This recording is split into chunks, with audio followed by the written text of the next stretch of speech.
he will be presenting the NFI studies on management of mild anemia in primary healthcare settings.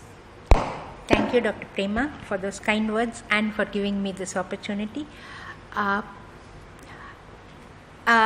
To just repeat, India has the dubious distinction of having the highest anemia rates in the world.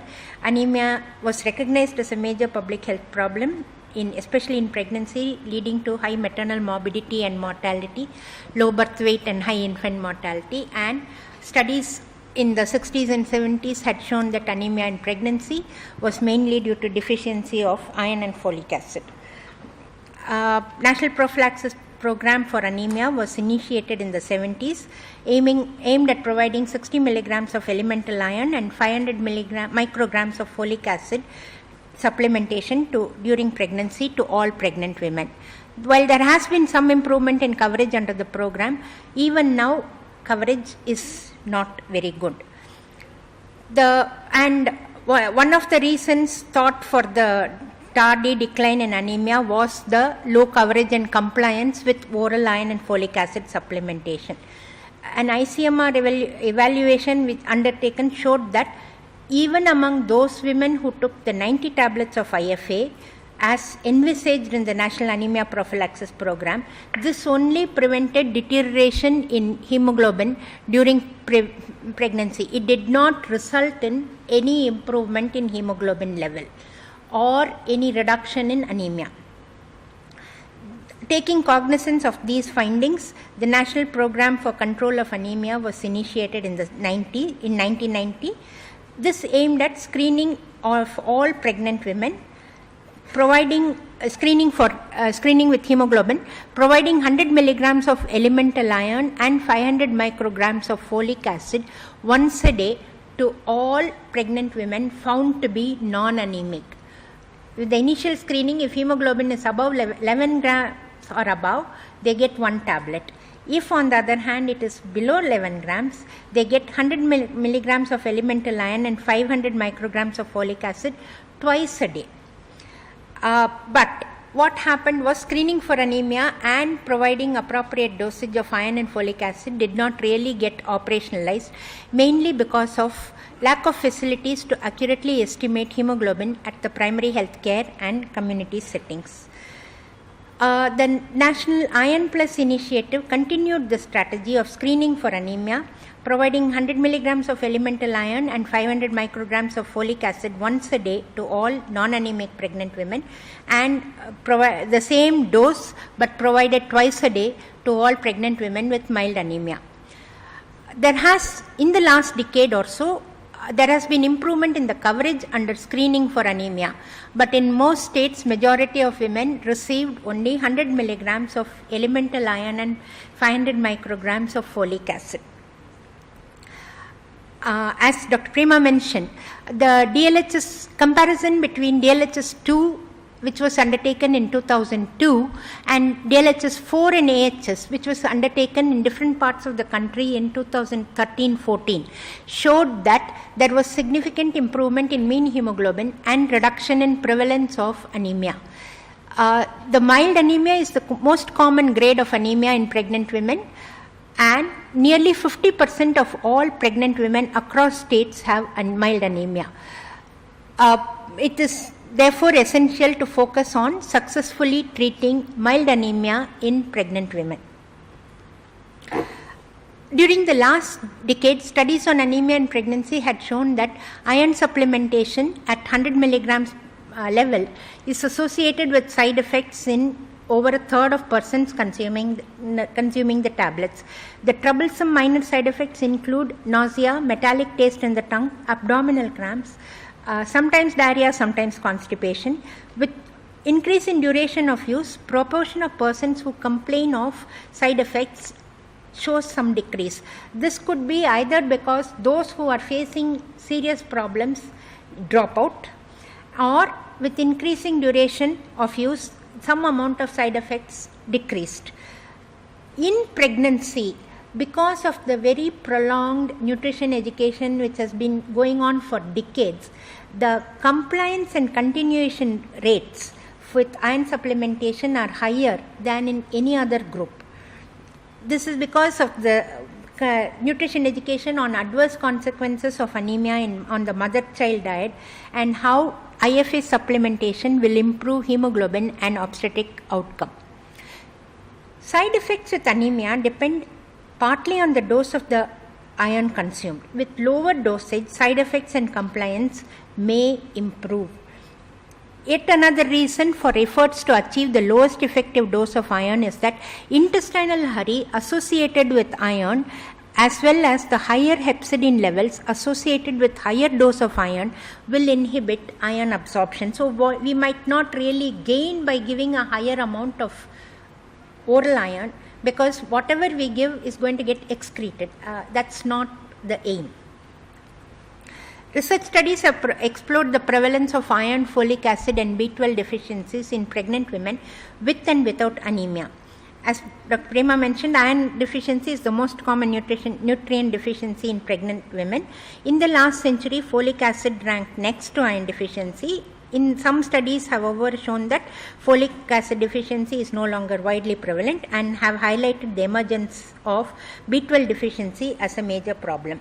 And therefore, it is important to find out whether time has come for providing vitamin B12 in addition to IFA in supplementation programs.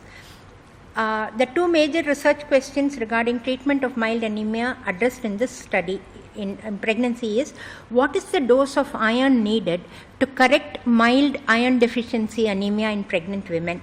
In addition to iron, is folic acid alone sufficient, or should vitamin B12 also be included in the supplementation regimen? NFI took up 2 open randomized hospital-based studies in pregnant women to assess the compliance, side effects and impact of daily supplementation of 2 doses of ferrous sulfate containing 60 milligrams once a day versus 240 milligrams of elemental iron per day. That is 120 milligrams tablets given twice a day, along with either only folic acid 500 micrograms versus vitamin B complex containing both folic acid and vitamin B12. The study design envisaged enrollment of apparently healthy pregnant women coming to antenatal clinic during the second trimester and willing to participate in the study. In the first study, women received 60 milligrams of elemental iron with either folate or B complex, and in the second study, 240 milligrams of elemental iron with either folic acid or B complex. All women received iron tablets and were randomly allocated to receive 1 tablet of 5 milligrams of folic acid or 1 tablet of vitamin B complex. The composition of B complex supplement is given in the table. The study design is the same for both except the dose of iron. 60 milligrams of iron plus folic acid or B complex. The women attending the antenatal clinic in a primary healthcare institution, the inclusion criteria were women with hemoglobin between 8 to 10.9 grams per deciliter in the second trimester of pregnancy, no health problems, no obstetric problems, willing to come fortnightly for refill of tablets and willing to keep a diary of intake and side effects, willing to come for follow-up and provide information on outcome of pregnancy and birth weight. Exclusion criteria, of course, not willing, women in first or third trimester and women with medical or obstetric problems. All women enrolled were given ferrous sulfate with 60 milligrams elemental iron in this group and 240 milligrams in the other group. Women were randomly allocated to folic acid 5 milligrams or 1 tablet of B complex group. This is open randomization. All women were followed up, side effects and compliance recorded. Hemoglobin was done, estimation was done at initial 8 and 16 weeks follow-up. Blood samples were collected again at the same 3 time points, 0, 8 and 16 weeks, if she has not delivered up to at the time of 16 weeks. NIN estimated iron, folate and B12 parameters in the initial and follow-up samples. Monthly follow-up was carried out till delivery and information on course and outcome of pregnancy and birth weight were collected. The same protocol existed for 240 milligrams of elemental iron. Enrollment and follow-up, 60 milligrams iron study. As you can see, is shown in the tables. There were no differences in enrollment and follow-up between the groups. biochemical profile of the pregnant women at enrollment. In women with mild anemia, about 2/3 had parameters suggestive of iron deficiency. Nearly 40% had vitamin B12 deficiency, and prevalence of folate deficiency was low, less than 5%. CRP levels were high only in 14%. When we look at what happened, hemoglobin levels between the first visit, initial enrollment, first follow-up and second follow-up, there was an improvement of 1.8 grams per deciliter in 16 weeks in those who received ferrous sulfate containing 60 milligrams of elemental iron. This was irrespective of whether they received B complex or folic acid. The rise in hemoglobin with 240 milligrams of elemental iron was essentially similar, and these increase seen in the between initial and first and second follow-up was highly significant in both the groups. There were no differences in improvement in hemoglobin levels between groups receiving either bicomplex or those receiving folic acid at enrollment, first or second follow-up, irrespective of whether they received 60 milligrams or 240 milligrams of elemental iron.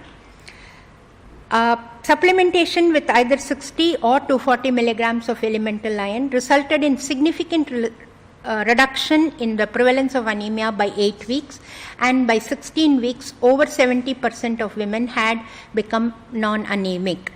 There were no differences in prevalence of anemia at 8 or 16 weeks between those who received folic acid and vitamin B complex, irrespective of the fact whether they received 60 or 240 milligrams of elemental iron supplementation. Looking at ferritin, there were differences in mean ferritin levels between the 4 groups at enrollment. This is perhaps due to wide variation in ferritin levels in pregnant women and was not found to be statistically significant.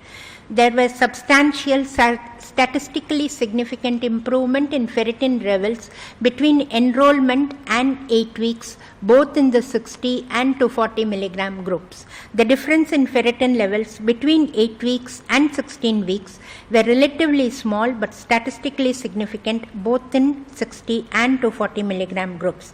The differences in the improvement in ferritin levels from 0 to 8 weeks and 8 to 16 weeks in the 60 milligrams and 240 milligrams were similar and were not statistically significant. Differences in the mean improvement was irrespective of the dose. Amount of iron absorbed was not different between the 2 doses. Differences in the mean CRP levels between folic acid and B complex group, both in the 60 and 240 milligram groups, were not statistically significant at enrollment 8 weeks or 16 weeks. This is like some of those puja times, where you keep on repeating. Unfortunately, we have to repeat because it is across all parameters, across 60 and 240, across B complex and folate. None of them were statistically significant, but it has to be repeated. And this is the last time I will be repeating it. Glutathione peroxidase, which is an indicator for oxidative stress, was also estimated, and differences in the mean glutathione peroxidase levels between the 4 groups at enrollment was small and was not statistically significant. There was a increase in mean GPX at 8 weeks, both in the 60 and in the 240 milligrams, and these differences were statistically significant.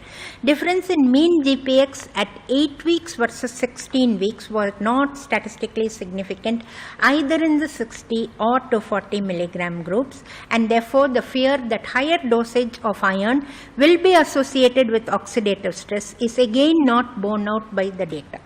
This may be because irrespective of the dose of amount of iron, irrespective of the dose, amount of iron absorbed was not different between the 2 doses. Differences in the mean GPX levels between folate and B complex groups, either in the 60 or 240 milligram iron groups, was not statistically significant at enrollment 8 weeks and 16 weeks. To conclude, Mild anemia, that is hemoglobin between 8 and 10.9 grams per deciliter, is the most common grade of anemia in pregnant women attending antenatal clinic. Over 50% of the women were mildly anemic. Iron deficiency was present in over 2/3 of the women with mild anemia. Folic acid deficiency was seen in less than 10% of women. B12 deficiency, however, was seen in 38% of women. After supplementation with either 60 or 240 milligrams of elemental iron, there was improvement in hemoglobin levels. There were no significant differences in the improvement in hemoglobin between the group that received either 60 or 240 milligrams. There were no differences in improvement in hemoglobin between the groups that received folate or B complex with either 60 or 240 milligrams of iron. By 8 weeks, nearly half of the women had become non-anemic in the 60 milligram group. When supplementation could be continued for 16 weeks, about 70% of women became non-anemic in both 60 and 240 milligram groups. This is what Dr. Prema was mentioning also with Dr. Anchu's study, that, if you, in this case, the last estimation was nearly at 36-38 weeks, and therefore, huge number of women became non-anemic, and the chances are the same would be true in the other group also if the estimation had been done at that time. Following supplementation, there was improvement in ferritin levels, indicating improvement in iron stores. Over 50% of women became iron sufficient in both 60 and 240 groups. There was no increase in mean C-reactive protein at 8 weeks or 16 weeks, either in the 60 or 240 milligram groups. Therefore, the fear that higher dosage of iron will be associated with inflammation is not borne out by the data. There was an increase in the mean glutathione peroxidase at 8 weeks, both in the 60 milligram and in the 240 milligram group. These differences were statistically significant. However, the difference in the mean GPX at 8 weeks versus 16 weeks was not statistically significant either in the 60 milligram or 240 milligram group. The fear that higher dosage of iron will be associated with oxidative stress is also not borne out by the data. This may be because iron absorption in the two doses were essentially similar. Based on the findings from these studies, the Intensive National Iron Plus Initiative has recommended nutrition education for dietary diversity and improvement in micronutrient intake, use of iron-fortified iodized salt for increase in iron intake, supplementation with IFA, ferrous sulfate containing 60 milligrams of elemental iron and 500 micrograms of folic acid daily to non-anemic pregnant women, supplementation of 2 tablets of IFA, ferrous sulfate containing 60 milligrams of elemental iron and 500 micrograms of folic acid to women with hemoglobin between 8 and 10.9 grams per deciliter. Thank you. Dr. Kalaivani was thinking of the somewhat prolonged earlier session, and therefore I think went on Tufan Express speed. She has been doing the data analysis and teaching students day in, day out for the 6 months, and therefore it literally rattles at great rate. Any questions? Yes. What was the basis of choosing the dose of 240 milligram iron in the other group?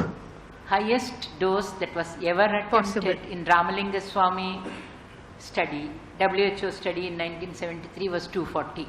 You cannot go beyond at that time. Something like 75% of women have side effects. And life is always research. They demonstrated in 1973 that 60, 120, 180, 240 make no difference. Not one person in the world believed them. Today you talk about hepcidin acting as a barrier at absorption level. You talk about transferrin binding receptor acting as a barrier at transport level, and ferritin stores after a certain saturation level will not go up as 3 major biochemically demonstrable ways in which body protects itself from excessive iron. They didn't have those. What they said clinically 40 years ago, we show the same today and back it up with all the biochemistry that we have today. So we are saying thank you. All of you did wonderful work. Thanks to your pioneering work and our small biochemical thing, we are able to bring the country back to 60 milligrams, in which time you will have only 15 to 20% having side effects, much better compliance, and hopefully much better improvement in hemoglobin by the end of pregnancy. Start at 14 weeks, Start at 14 go till weeks 38 and go till weeks. 38 weeks. You Go have through. such a long time. You will be able to do it. That's it. That is the single message. At the moment, since we do not see the therapeutic advantage, we do not want to shake the whole program by saying introduce B12 as additional component. We can go on with folic acid. We will reconsider at the end of 5 years where we are going. Okay, that is what the Anemia big meeting held in 2018 in All India Institute by Dr. Umesh Kapil and Ministry of Health. They considered all this data and came to the conclusion, this is the way forward for the next 5 years. They didn't go beyond it. Nobody can dare go beyond it because this is a changing environment. Okay. I have only one comment to make. Whenever you are assessing, please do use a fairly decent gold standard method and not any method, and then come out with a statement, no change has occurred. In point of fact, India is going down the drain because anemia is coming as banner headlines. Yes, hemoglobin is what she is referring. Not Yeah, anemia. hemoglobin. I'm talking of hemoglobin. You know, so far from 1970 we have implemented this National Anemia Control Program. We have not been very successful, to be very frank. How do you think we can operationalize giving, iron and folate to all the pregnant women? That is what your suggestion is, What will be the operational aspects of it? Currently, coverage under the antenatal care program is relatively good in the peninsular states and also northern. Easily 70-80%. Kerala, Himachal, Tamil Nadu, over 90%. Both IFA intake and antenatal care for all pregnant women. Yes, the Hindi speaking belt does have problems, but even they, one of the things I remember, I made this point last time, I'm making it again. Among the EAG states, 2 states which have shown the maximum improvement is Chhattisgarh and Orissa in terms of improvement in hemoglobin. Their improvement in hemoglobin rivals that of Himachal and Kerala, which also have shown significant improvement in the 10-year period between DLHS 2 and DLHS 4 AHS put together. So never underestimate the ability of the AHS states to do. If they want to do, they can do, because in addition to every other problem that Chhattisgarh faces, it has malaria, it has a tribal population with probably genetic abnormalities, and it definitely has left-wing extremism, making it extremely difficult to reach anything for pregnant women to access healthcare to reach anything to the pregnant women. In spite of that, they have shown this improvement. So we should not underestimate the ability of UP, Bihar. Somewhere along the line, we should think of them also as being capable. So they will. So and given the fact that women and families do want antenatal care, and now with VHND, Village Health and Nutrition Days being made mandatory in every village with a Gram Panchayat or what, I mean, some, that is whatever, is short of even hamlets actually theoretically, but at least villages. It should be possible to definitely access all pregnant women, ensure hemoglobin estimation by a good method, and ensure that they do get supplementation. There is absolutely no shortage of iron IFA tablets currently. There is no shortage of manpower in most states. Yes, again, some of the EAG states, some of the high priority districts do have problems, and they have a whole host of mechanisms to overcome these problems. So I think it should be possible. I agree that it may not happen 100%, but even in the high priority districts, it should happen easily in more than half. Is it a part of our Maitri Suraksha program that?